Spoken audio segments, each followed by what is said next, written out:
ஆங்கில அரசாங்கத்தின் ஆங்கிலேயர்களின் சூவை நக்கக்கூடியவர்களாக இருந்திருந்தால் பொறுப்புகளையும் பல்வேறு அதிகாரத்தையும் இஸ்லாமியர்களுக்கு அவர்கள் கொடுப்பதற்கு தயாராக இருந்தார்கள். அந்நியர்கள் எங்களை ஆட்சி செய்வதா, நாட்டை விட்டு விரட்டுவோம் என்கின்ற ஒரே காரணத்திற்காக அதிகாரத்தை தூக்கி எறிந்தவர்கள் இஸ்லாமியர்கள்.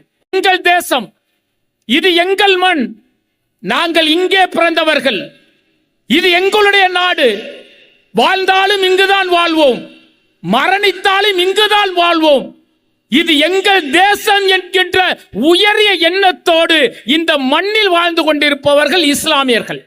2 லட்சம் உயிர்கள் முதல் சுதந்திர போராட்டத்தில் தியாகம் செய்யப்பட்டிருக்கிறது.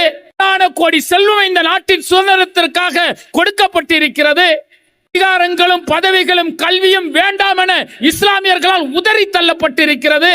நாட்டிலேயே பிறந்து இந்த நாட்டிலேயே மடியக்கூடிய நிலையில் தான் இங்கு இருக்கக்கூடிய இஸ்லாமியர்கள் வாழ்ந்து கொண்டிருக்கிறார்கள்.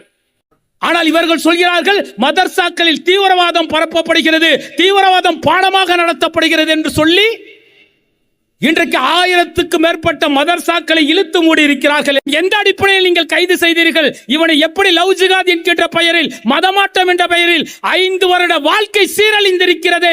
இதுபோல ஆயிரக்கணக்கான இளைஞர்களுடைய வாழ்க்கை கேள்விக்குறியாக்கி இருக்கிறது.